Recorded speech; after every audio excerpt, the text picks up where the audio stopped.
For someone who officially garnered 98% of the vote, she was rather shy of the electorate. The public was banned from the ceremony. A military salute. On the streets of Tanzania, the last 5 days have seen real gunfire. Police and masked men shot protesters who reportedly stormed polling stations because the opposition was barred from standing. Bodies now litter the streets of Tanzania's main cities. Across Africa, from the bustling Kenyan streets to the dusty roads of Zimbabwe and Tanzania, millions of citizens live under systems designed not to serve them, but to control them. Leaders master the art of staying in power, not by delivering jobs, roads, or justice, but by fear, division, and institutional capture. If you criticize the president, you're a tribalist. If you protest high taxes or corruption, you'll face live bullets from the police who answer only to the big man. You can seek justice in court only if you're connected to someone in power. If you criticize the corruption online, you risk abduction or an internet blackout. This isn't one bad country. It's a recurring pattern seen in Kenya's Gen Z protests, Uganda's long rule, Zimbabwe's crackdowns, Tanzania's election violence, and beyond. In this deep dive, we'll expose the full toolkit: brutal security forces, captured courts, weaponized tribalism, speech crackdowns, patronage, term limit tricks, and more. We'll use real reports from Human Rights Watch, Amnesty International, Transparency International, and recent events. Number 1. Security forces turned into instruments of terror. In Kenya, the 2024 finance bill protests and their 2025 continuations saw security forces kill dozens to over 100, with estimates of 128 deaths, 3,000 plus arrests, and 83 plus enforced disappearances across waves. Snipers, plainclothes officers in unmarked vehicles, torture in custody, like the brutal June 2025 killing of blogger Albert Ojwang over social media posts. Bodies dumped in rivers and forests. Impunity reigns, few officers are held accountable. This isn't isolated. In Sudan, security forces massacred protesters in 2019 and continued patterns amid conflict. Tanzania's 2025 elections saw police fire live rounds with reports of significant fatalities and opposition suppression. Zimbabwe repeatedly deploys forces against opposition marches.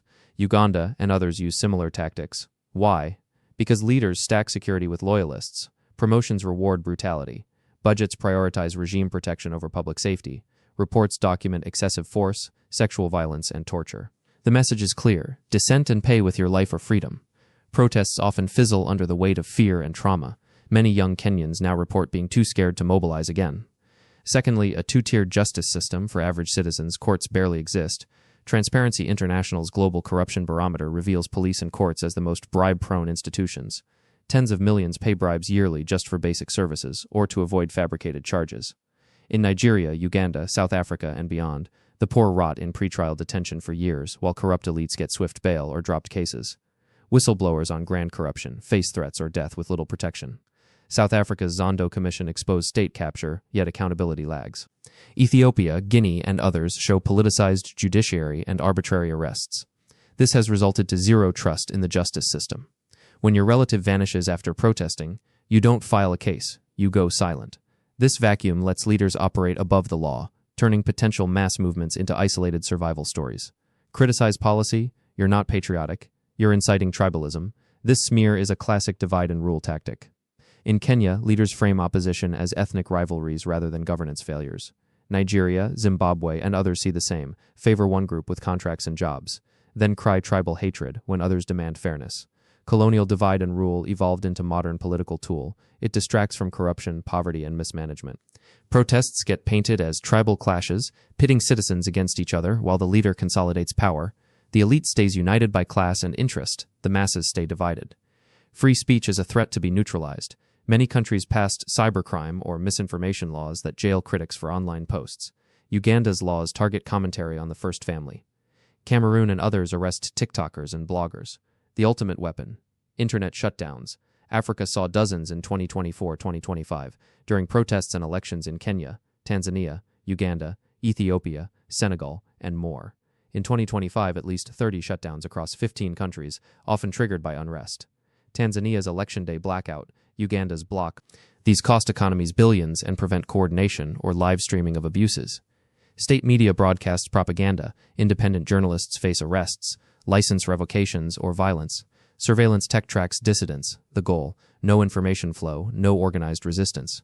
Leaders control resources, aid, minerals, oil. They buy loyalty with jobs, contracts, and handouts. Africa loses over $100 billion annually to illicit flows. Billions vanish while citizens queue for basics, term limit evasion. Uganda's Museveni removed limits in 2005 and age barriers later, ruling since 1986. Côte d'Ivoire's Ouattara used constitutional tweaks for extra terms. Others in Guinea, Rwanda, Cameroon followed similar paths. Constitutional coups keep power in one family or clique. All eyes buy outlets, critics are silenced. Economic desperation makes some citizens dependent on ruling party handouts. Foreign actors sometimes supply surveillance tools. These aren't failures, they're features of personalized rule where institutions serve the ruler. Why does this continue? Weak post-independence institutions, elite incentives, citizen fatigue, and sometimes external complicity. Economic hardship keeps people focused on survival. But change brews. Kenya's Gen Z showed digital organizing power. Sudan, Nigeria, and others have moments of mass awakening. History proves sustained, united, nonviolent pressure with strong institutions can shift power. Solutions start with independent judiciary, professional security forces, term limits enforced, free press, and civic education that rejects tribal manipulation. This pattern isn't Africa's destiny, it's a human choice by those in power. Understanding it is step one: demand accountability, support transparent institutions, build cross-ethnic coalitions around shared issues like jobs and justice. Share your safe anonymized experiences below. What country-specific tactics have you seen? Subscribe, like, comment, and share this if it resonates.